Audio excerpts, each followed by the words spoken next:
Nagmaya sa kalipay ang mga tao sa tibuok kapitolyo sa probinsya sa Davao Oriental atol sa Christmas at Kapitol. Kung diin, gibida ang mala world-class nga first ever 3D light show. Nga nahimong mas makalingaw pinaagi sa mga nagsayaw-sayaw nga mga animation o disenyo nga gi-flash sa Capitol building. Dinuyugan sa Christmas songs, nakadugang kini sa kalingaw, tanang mitanaw ug mas nabati ang Pasko. Ang makalipay nga kombinasyon sa kahayag, animation ug musika naghatag og usa ka talagsaong kasinatian sa mga bisita o residente sa probinsya. Tungod sa magical nga 3D light show, mas dili malimtan ang pag-abli sa holiday season sa probinsya. Highlight sab ang pagpasigil sa dako nga Christmas tree ug mahayag nga mga disenyo nga napuno og napalibutan sa mga Christmas lights. Mas nahimong bibo ang aktibidad pinaagi sa usa ka pop dance competition ug gibida ang mga talento sa pagsayaw sa mga dance groups gikan sa tibuok probinsya. Aduna sa gipahigayon nga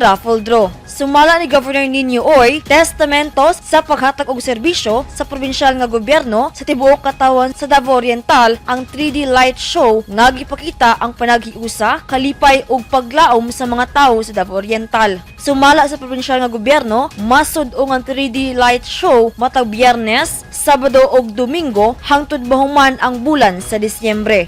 Shiny Bulyeser, Newsline Philippines. Stay safe.